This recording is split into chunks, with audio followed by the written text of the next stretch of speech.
از همه جا و همه کس و همه چیز که ناامید بشیم مادر هست، یا خودش هست یا یادش.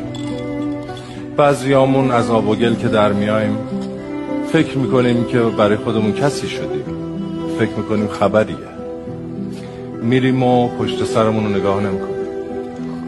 اما همه چیزمون رو که از دست میدیم دوباره مادر هست، دوباره آغوشش بازه، حتی اگه دلش شکسته باشه. خیلی از اونهایی که غرق زندگی و روزمرگی شدن و عشق مادر فرزندی یادشون رفت، تو اون لحظه آخر که دارن چشماشونو میبندن دوباره یاد مادر میفته، دوباره صداش میزنن، دوباره دوست دارن دستشونو بگیره.